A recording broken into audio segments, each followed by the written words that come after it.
Bismillahirrahmanirrahim. Assalamu alaikum wa rahmatullahi wa barakatuh, mes frères et sœurs, et à tous ceux qui nous rejoignent aujourd'hui, qu'ils soient musulmans ou non musulmans, bienvenue dans cet espace de lumière, de savoir et de fraternité. Que la paix, la miséricorde et les bénédictions d'Allah soient sur chacun d'entre vous. Mes frères et sœurs, et bienvenue à tous ceux qui nous rejoignent ce soir, qu'ils soient musulmans ou non musulmans, car cette session est ouverte à tous ceux qui cherchent la sagesse, la paix intérieure et la lumière de la connaissance. Je suis véritablement touché par votre présence, par vos cœurs ouverts, par votre désir sincère d'apprendre ensemble. Ce soir, une question a été posée, et cette question m'a profondément touché, non pas parce qu'elle est extraordinaire dans sa formulation, mais parce qu'elle est extraordinairement humaine. Derrière ces quelques mots se cache une douleur que beaucoup d'entre nous connaissent, une douleur silencieuse, une douleur que l'on porte seul dans l'obscurité de nos nuits, une douleur que l'on dissimule derrière des souris le matin. La question posée ce soir est la suivante. Comment arrêter de chercher l'approbation des gens et se suffire d'Allah? Cloche, abonne-toi à cette chaîne et partage cette vidéo dès maintenant. Une âme que tu touches avec ce message, c'est une sadaka qui te revient. Clique sur la cloche pour ne manquer aucun enseignement. Mes frères et sœurs, je veux que vous compreniez quelque chose d'essentiel avant même que nous entrions dans le vif du sujet. Le fait que cette question ait été posée est déjà en soi une forme de victoire. Parce que beaucoup de personnes souffrent de ce mal sans même être capables de le nommer. Elles ne savent pas pourquoi elles sont épuisées. Elles ne savent pas pourquoi elles pleurent le soir. Elles ne savent pas pourquoi, malgré tous les compliments qu'elles reçoivent, elles ne se sentent jamais suffisantes. Et la réponse à tout cela se trouve dans un mot que les savants de l'islam ont identifié depuis des siècles, le regard des autres. En arabe, on parle parfois de cette maladie comme d'une forme de shirk caché, une dépendance au jugement des créatures au lieu de se tourner vers le Créateur. Et c'est sur cela que je veux m'appesantir ce soir, avec amour, avec respect et avec les outils que Allah nous a donnés, le Coran et la Sunna de son prophète, que la paix et les bénédictions d'Allah soient sur lui. Commençons par poser la question fondamentale. Pourquoi cherchons-nous l'approbation des gens? La réponse est simple et complexe à la fois. Nous sommes des êtres sociaux. Allah nous a créés avec un besoin naturel de connexion, d'appartenance, d'amour. Il n'y a rien de honteux dans ce besoin. Le prophète Mohammed, que la paix soit sur lui, a lui-même entretenu des relations profondes, chaleureuses et sincères avec ses compagnons. Il aimait et était aimé. Mais il y a une différence fondamentale entre désirer l'amour des gens et devenir esclave de leur regard. Il y a une différence entre apprécier les compliments et ne pas pouvoir vivre sans eux. Il y a une différence entre tenir compte de l'opinion des autres et sacrifier qui vous êtes pour plaire à des gens qui, demain peut-être, ne seront même plus là. Allah dit dans le Coran, et j'attire votre attention sur ce verset magnifique de Surat Al-Baqarah, verset 286. Allah n'impose à aucune âme une charge supérieure à sa capacité. Subhanallah. Allah connaît vos limites. Allah connaît votre capacité. Mais quand vous cherchez à plaire à tout le monde, vous dépassez vos limites non pas parce qu'Allah vous le demande, mais parce que les gens vous le demandent. Et les gens, mes frères et sœurs, ne connaissent pas vos limites. Les gens ne connaissent pas votre cœur. Les gens ne connaissent pas vos nuits. Seul Allah sait. Et c'est là que réside la libération. Je veux vous parler d'une réalité que beaucoup d'entre nous vivent. Vous vous levez le matin et votre première pensée n'est pas « Qu'est-ce qu'Allah attend de moi aujourd'hui ?»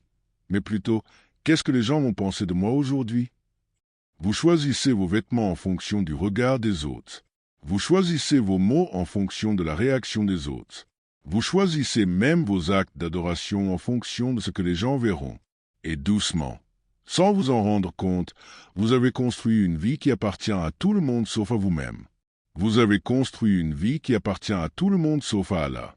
Le prophète Mohammed, que la paix et les bénédictions d'Allah soient sur lui, a dit dans un hadith authentique rapporté par At-Tirmidhi, celui qui cherche à plaire aux gens en déplaisant à Allah, Allah sera mécontent de lui et fera en sorte que les gens soient mécontents de lui.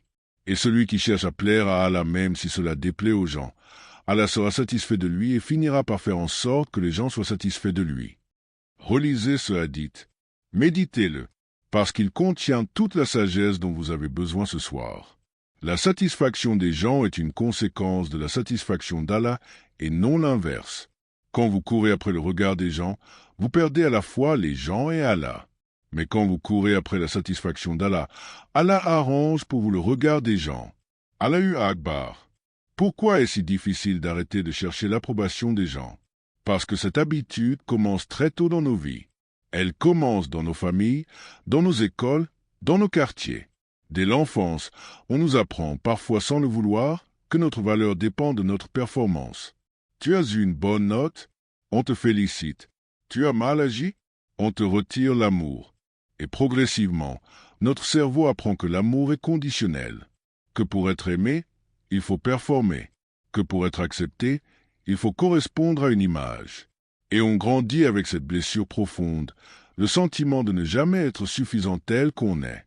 Mais mes frères et sœurs, l'islam vient déraciner cette croyance de fond en comble. Allah dit dans le Coran, Sourate Al-Hujura, verset 13, « Ô homme, nous vous avons créé d'un mâle et d'une femelle, et nous avons fait de vous des nations et des tribus, pour que vous vous entre connaissiez. Le plus noble d'entre vous, auprès d'Allah, est le plus pieux, le plus noble, non pas le plus riche, non pas le plus beau, non pas celui qui a le plus de followers sur les réseaux sociaux. Le plus noble aux yeux d'Allah est celui dont le cœur est le plus pur, celui dont la piété est la plus sincère. Et la piété, c'est une affaire entre vous et Allah. Personne d'autre ne peut ni vous la donner ni vous l'enlever.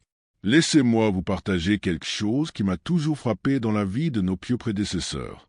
Ibrahim ibn Adam, ce grand ascète de l'islam, a dit une parole profonde. Nous avons trouvé une douceur de vie que les rois et leurs fils ne peuvent pas atteindre. Et quand on lui demanda laquelle, il répondit, la douceur de se suffire de Allah. Se suffire de Allah. Iktifa biya. C'est là que se trouve la vraie liberté.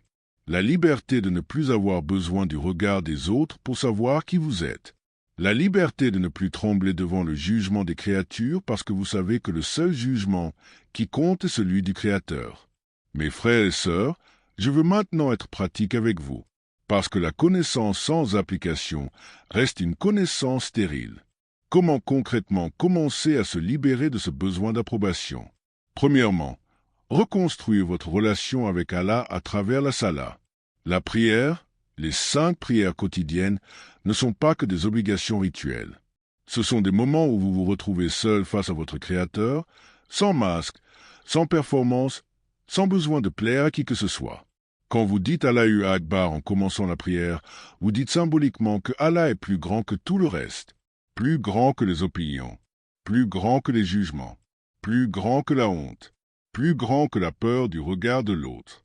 Alors pratiquez votre salat avec présence, avec conscience, avec ce sentiment que c'est Allah seul que vous adorez. Et avec le temps, cette conviction descendra de votre esprit dans votre cœur et changera votre façon de vous percevoir, de percevoir les autres. Deuxièmement, mémorisez et répétez souvent cette doua du prophète, que la paix soit sur lui, qui se trouve dans les compilations de Ibn Sunni. Allahumma asli li dunya alati wa ismatu amri, wa asli li dunyaya alati fi amashi, wa asli li akirati alati ilayya madi. Ô Allah, corrige pour moi ma religion qui est la protection de toutes mes affaires, corrige pour moi ma vie terrestre dans laquelle se trouve ma subsistance, et corrige pour moi mon au-delà vers lequel est mon retour. Quand votre supplique se tourne vers Allah pour qu'il arrange vos affaires, vous libérez votre esprit du fardeau de tout contrôler pour impressionner les gens. Troisièmement, identifiez les personnes dont l'approbation vous est devenue une dépendance. Est-ce un parent, un conjoint, un collègue, un ami, un groupe sur les réseaux sociaux?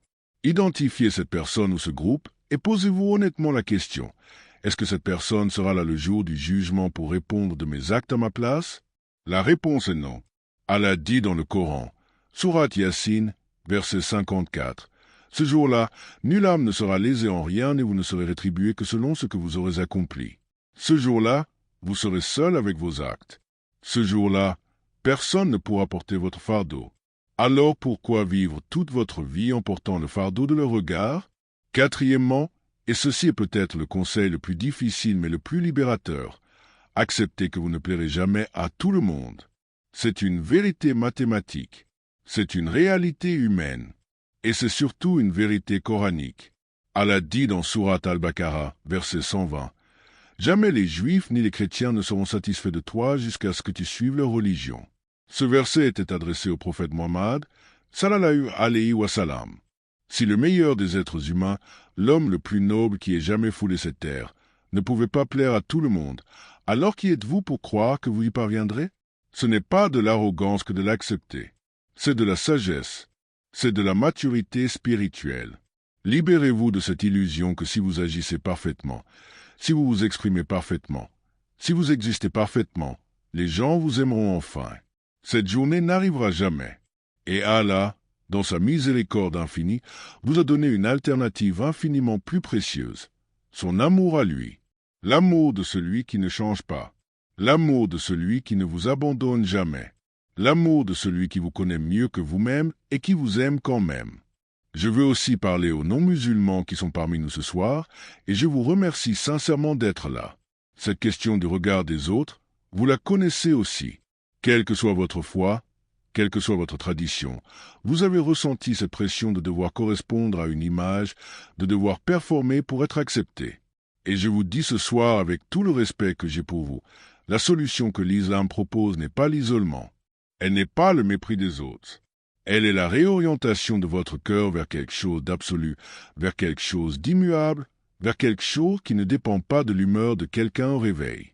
Que vous l'appeliez Dieu, Allah, le Créateur ou la source de toute chose, il y a en vous une aspiration profonde vers quelque chose de plus grand que l'opinion humaine. Et c'est cette aspiration qu'il faut nourrir. Allah dit dans le Coran, Surat Ar-Ra'd, verset 28, et c'est l'un de mes versets préférés dans tout le Coran, c'est par le rappel d'Allah que les cœurs trouvent leur quiétude. Allah bidikriya tatmenul kulub. Ce n'est pas par l'approbation des gens que les cœurs trouvent leur quiétude. Ce n'est pas par les likes, les commentaires, les validations, les applaudissements que le cœur se repose. C'est par le dhikr, le rappel constant d'Allah. Quand votre cœur est ancré dans la mémoire d'Allah, les tempêtes de l'opinion des autres ne peuvent plus vous détruire. Vous pouvez les ressentir? Oui. Vous pouvez être affecté? Oui. Mais vous ne serez plus déraciné. Parce que vos racines plongent dans quelque chose que personne ne peut vous enlever. Avant de conclure cette première partie, mes frères et sœurs, je veux vous laisser avec une pensée finale sur laquelle méditer. Le jour où vous cesserez de chercher l'approbation des gens ne sera pas le jour où vous deviendrez parfait. Ce sera le jour où vous aurez compris, vraiment compris, que vous avez déjà quelqu'un dans votre coin. Quelqu'un qui ne dort jamais, qui ne vous oublie jamais, qui entend chaque doigt que vous murmurez dans vos nuits les plus sombres. Ce quelqu'un, c'est Allah. Et quand vous avez Allah, vous avez tout. Et quand vous n'avez que le regard des gens, vous n'avez rien de stable, rien de permanent, rien de réel. Mes frères et sœurs, si ce contenu vous a touché, si ce message a fait écho à quelque chose dans votre cœur, je vous invite chaleureusement à vous abonner à cette chaîne, à liker cette vidéo, à la partager avec quelqu'un qui en a besoin ce soir et à commenter Allah Akbar en dessous pour que la communauté puisse grandir et que cette lumière se répande. Parce que chaque personne que vous touchez avec ce message est une sadaka qui coule pour vous-même après votre départ de ce monde. Que Allah vous bénisse tous. Que Allah renforce vos cœurs. Que Allah vous libère du regard des créatures et vous ancre dans son regard à lui. Que Allah vous donne la sérénité de celui qui sait qu'il est aimé par son Créateur, et que cet amour-là ne dépend d'aucune performance, d'aucune apparence, d'aucune validation humaine. Amin. Amin. Amin. Jazakumullahu khairan. Que Allah vous récompense du meilleur, et à bientôt pour la suite de cette conversation qui, j'en suis certain, n'est que le début d'un voyage magnifique vers la liberté intérieure. Assalamu alaikum wa rahmatullahi wa barakatuh.